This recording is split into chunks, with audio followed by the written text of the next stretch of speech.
मंगल पांडे कहाँ हैं? उनको सामने आना चाहिए और जो दोषी हैं उनको ऊपर कठोरतम कार्रवाई उनकी करनी चाहिए। एक जमाना था तेजस्वी यादव जी का, जब स्वास्थ्य मंत्री थे बिहार के उप मुख्यमंत्री, तो उसके बारे में अगर बात करने के लिए जाइए तो उसके साथ मारपीट की जा रही है। कौन सी शासन व्यवस्था भाई, कैसी शासन व्यवस्था? तो बिहार के लोग तो त्रस्त हैं। राजा जब नाकाम होता है तो प्रजा का यही हाल होता है। प्रकाश कुमार, आप देख रहे हैं बीडी बिहार झारखंड, और अभी हम उपस्थित हैं टेकारी विधानसभा में, और हमारे साथ आरजेडी के चर्चित चेहरा सुभाष यादव जी हैं। इनसे चलिए बात करते हैं। मामला अभी गर्म है पीएमसीएच को लेकर के। आप पता होगा आपको कि सबसे पहले मनीष कश्यप के वहां पिटाई होता है। अभी हॉस्पिटल में भर्ती हैं वो। उनका डॉक्टर जो है वो बताए हैं कि अभी ऑक्सीजन पे चल रहे हैं। बाकी कल का एक वीडियो और आप लोग वायरल देखे होंगे कि वहां कुछ जनता जाते हैं आरा से चल करके, उनको भी पीटा जाता है। कुछ उनके साथ महिलाएं रहते हैं, उनको भी पीटा जाता है। हमारे साथ आरजेडी के जो कदावर नेता हैं, कैसे देखते हैं, इनसे पूछते हैं। सबसे पहले हमारे चैनल सर, कैसे देखते हैं सर इस मामला को पीएमसीएच का? पीएमसीएच की बात नहीं, पूरे बिहार की जो अभी की स्थिति है जी, और माननीय मुख्यमंत्री आदरणीय श्री नीतीश कुमार जी की जो स्थिति है, तो इन सब स्थितियों को देखने के बाद दो पंक्ति मुझे याद आ रहा है जी। कि बर्बादे गुलिस्ता करने को बस एक ही उल्लू काफी है। आप भी सुने होंगे और जो आपके दर्शक हैं वो भी इस बात को सुने होंगे। वो चरितार्थ होता प्रतीत हो रहा है इस बिहार में जी। कि बर्बादे गुलिस्ता करने को बस एक ही उल्लू काफी है। अब हाले गुलिस्ता क्या होगा, हर शाख पे उल्लू बैठा है। यानी बिहार की जो शासन व्यवस्था की बागडोर है, आदरणीय श्री नीतीश कुमार जी की मानसिक स्थिति जो है उससे पूरे लोग वाकिफ हो चुके हैं।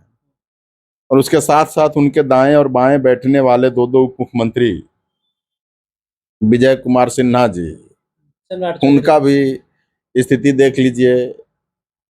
सम्राट चौधरी जी, उनकी स्थिति देख लीजिए।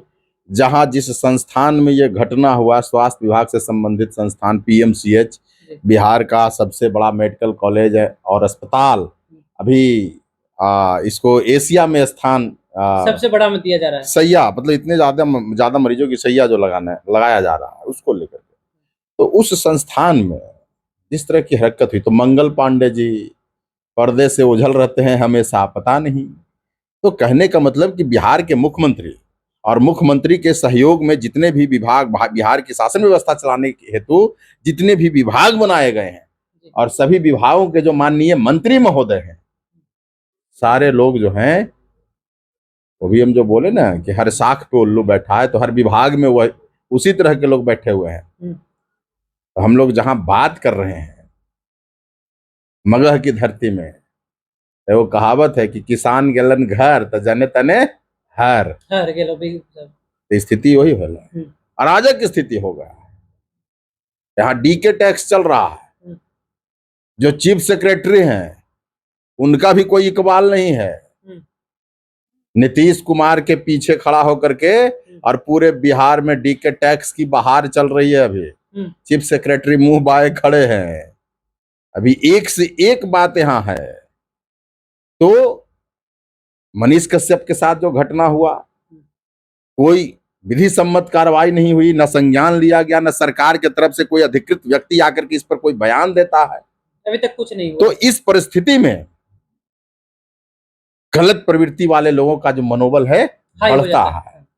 तो इसी को देख करके और वहां सिस्टम में जितने भी लोग शामिल हैं उनका भी मनोबल हाई है। उनको भी लग रहा है कि जरा हम भी अपना हाथ जरा साफ कर लें। तो इन सब परिस्थितियों के बीच अगर कोई पीसा जा रहा है तो वो बिहार की निरीह जनता, आम आवाम। राजा नीरो था ना कि रोम जल रहा था और नीरो जो है वो चैन की बंसी बजा रहा था। तो नीतीश कुमार तो खैर वो अपने आप में है ही नहीं, चैन की बंसी बजा रहे हैं, क्या कर रहे हैं पता नहीं, किस परिस्थिति से गुजर रहे हैं। मैं तो मांग करूंगा कि उनका एक मेडिकल जो बुलेटिन है वो जारी किया जाना चाहिए कि नीतीश कुमार जी की स्थिति आखिर है क्या। मेडिकल बुलेटिन जारी किया जाना चाहिए, एक श्वेत पत्र जारी किया जाना चाहिए, ताकि बिहार की जनता ने जिनको शासन व्यवस्था की बागडोर सौंपी है, उन्हें पता चल सके कि वो शासन व्यवस्था चलाने लायक हैं भी या नहीं। सवाल सिर्फ पीएमसीएच का नहीं है, हर जगह पर। अभी देखिए पालीगंज के रानी तालाब में आज गोली चली, 3 लोग वहां घायल हैं, जीवन और मौत से जूझ रहे हैं, गोली मार दी गई। सरेआम खेल का कोई आयोजन हो रहा था, उस खेल आयोजन में शामिल होने के लिए स्थानीय जनप्रतिनिधि गए थे, ताबड़तोड़ गोलियां चली। तो अपराधियों का हौसला जो है वो हाई है, उनको किसी से कोई डर नहीं है। अपराधी और पुलिस का गठजोड़ चल रहा है।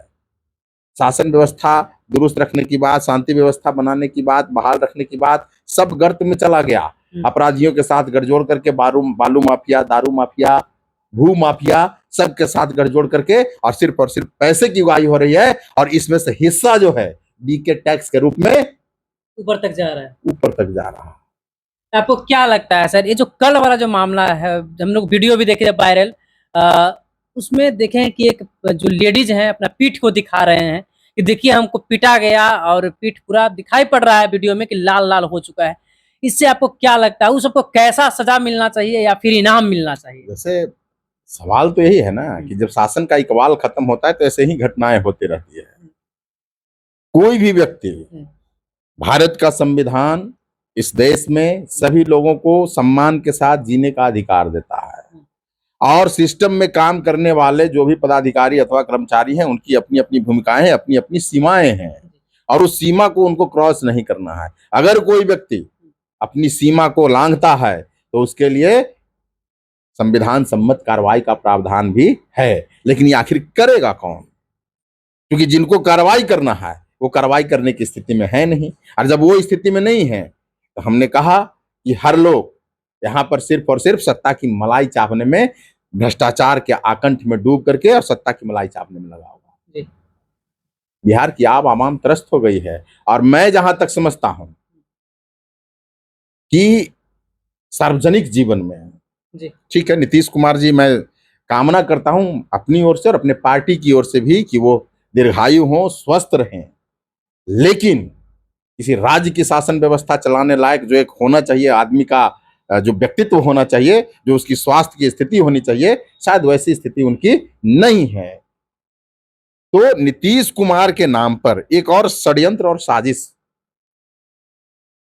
कि जब जो भारत की जो सामाजिक व्यवस्था है, हो सकता है कुछ लोगों को बुरा लगेगा, लेकिन भारत की सामाजिक राजनीतिक व्यवस्था में, लोकतांत्रिक व्यवस्था में हमने देखा है कि जब कोई पिछड़ा वर्ग का, दलित वर्ग का, वंचित वर्ग का जब कोई व्यक्ति जीवन भर के संघर्षों के बाद कोई मुकाम हासिल करता है, तो एक ऐसा समूह है समाज का जो उसके व्यक्तित्व का हनन करना चाहता है, उसके व्यक्तित्व का ह्रास करना चाहता है, उसके व्यक्तित्व पर कालिख पोतना चाहता है, यानी जीवन भर की कमाई को मटिया मेट कर देना चाहता है। तो नीतीश कुमार के जीवन भर की जो कमाई है, पिछले कुछ एक महीनों से या कुछ एक वर्षों से कह दें, क्योंकि उनकी स्थिति सत्ता सरकार चलाने की नहीं है, लेकिन उनको मुखौटा बना करके, और वैसा ही समूह जो चाहता है कि जीवन भर का जो परिश्रम करने के बाद, संघर्ष करने के बाद जो उसने मुकाम हासिल किया, जो व्यक्तित्व बनाया, जो पहचान बनाई, उस पर कालिख पोत दें, तो एक ऐसा समूह ही अभी जो है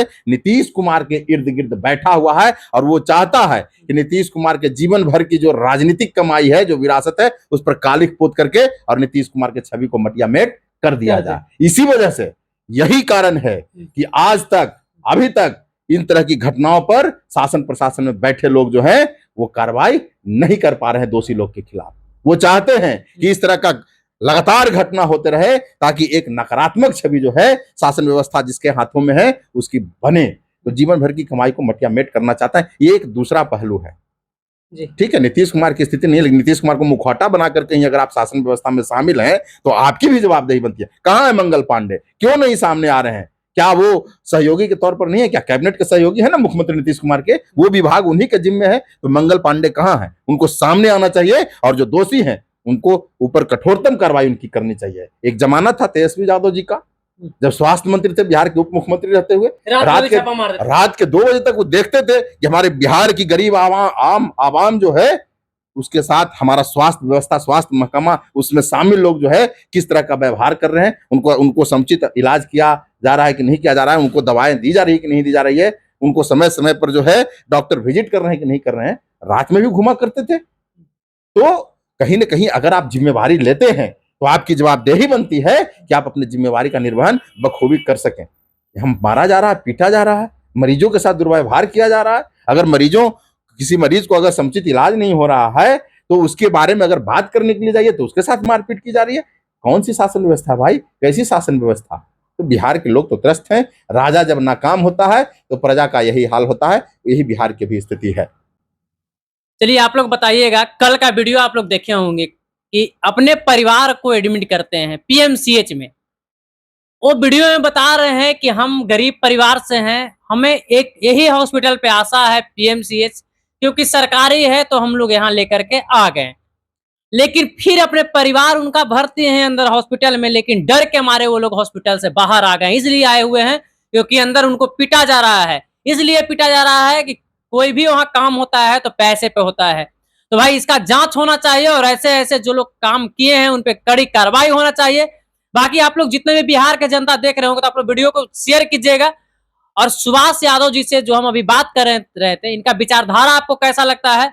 और तेजस्वी यादव कल भी एक अपना इंटरव्यू में बाइट हो रहा था उनका, तो उसमें कहे हैं कि हमने जब स्वास्थ्य मंत्री जब हम थे तो हम 24 घंटा अपना प्राण दांव पर लगा करके और गरीबों के लिए सोचते थे कि हमारा हॉस्पिटल व्यवस्था, स्वास्थ्य व्यवस्था सुधरे। तो क्या आप लोग चाहते हैं कि दोबारा फिर तेजस्वी यादव जैसा कोई बिहार का स्वास्थ्य मंत्री मिले? पीएमसीएच में इस प्रकार के जो दुर्व्यवहार किए हैं उनका इलाज बढ़िया से हो, या और आज लाठी सामान है, कल पूरा बंदूक दे दीजिए उनको, कल से वो फायरिंग करेंगे और फायरिंग करके सबको मारेंगे। भाई क्या चल क्या रहा है बिहार में? आप लोग ये बात को और बताइए, और आप लोग इस वीडियो को भी शेयर कीजिए हर लोगों तक। और सबसे पहली बात कि हमें कोई भी अगर बात करना रहता है तो हम सुभाष यादव जी के पास जरूर आते हैं। कई लोग ये भी कमेंट करते हैं कि आप क्यों दूसरे पक्ष से क्यों नहीं बात करते हैं, तो आप लोग को आज ये भी बात बता देते हैं कि दूसरा पक्ष के जितने भी लोग हैं उनके पास हम फोन घुमाते हैं कि आज देखिए पीएमसीएच में ऐसे ऐसे कांड हो गया है, मनीष कश्यप को पीटा गया है, क्या आप अपना बात को रखिएगा? बोलते हैं कि हमको टाइम नहीं है, हम इस सब के पीछे नहीं रहते हैं भाई, हमको मतलब है ही नहीं। अब बताइए, इनसे बात करते हैं तो लोग फोन करता है, कमेंट करता है कि सिर्फ आरजेडी के नेता आपको मिलता है। तो बीजेपी वाले आप बोलना चाहते हो तो आप आइए, फोन कीजिए हमारे पास, आपका ही बात हम रखेंगे। एनडीए वाले जितना भी आप लोग हैं सभी लोग भागते हैं, ये हम एक दिन नहीं हर एक दिन देखते हैं। जब वीडियो चलता है तो आप लोग कॉल करते हैं। ये बात हमको आज इसलिए कहना पड़ रहा है कि अगले बार भी इनका इंटरव्यू हम किए थे, 2-4 लोग मेरे पास फोन करते हैं और बोलते हैं कि बस आपको एक ही नेता सोचता है जी, खाली आरजेडी आपको सोचता है, बीजेपी वाले से काहे नहीं है बोलवाते? बीजेपी के नेता अगर कोई बोलना चाहते हैं तो आइए, हम आपसे भी प्रश्न करेंगे। आप लोग को अगर वीडियो बढ़िया लगे तो आप लोग वीडियो को शेयर कीजिएगा। वीडियो करते हैं समाप्त। जय हिंद।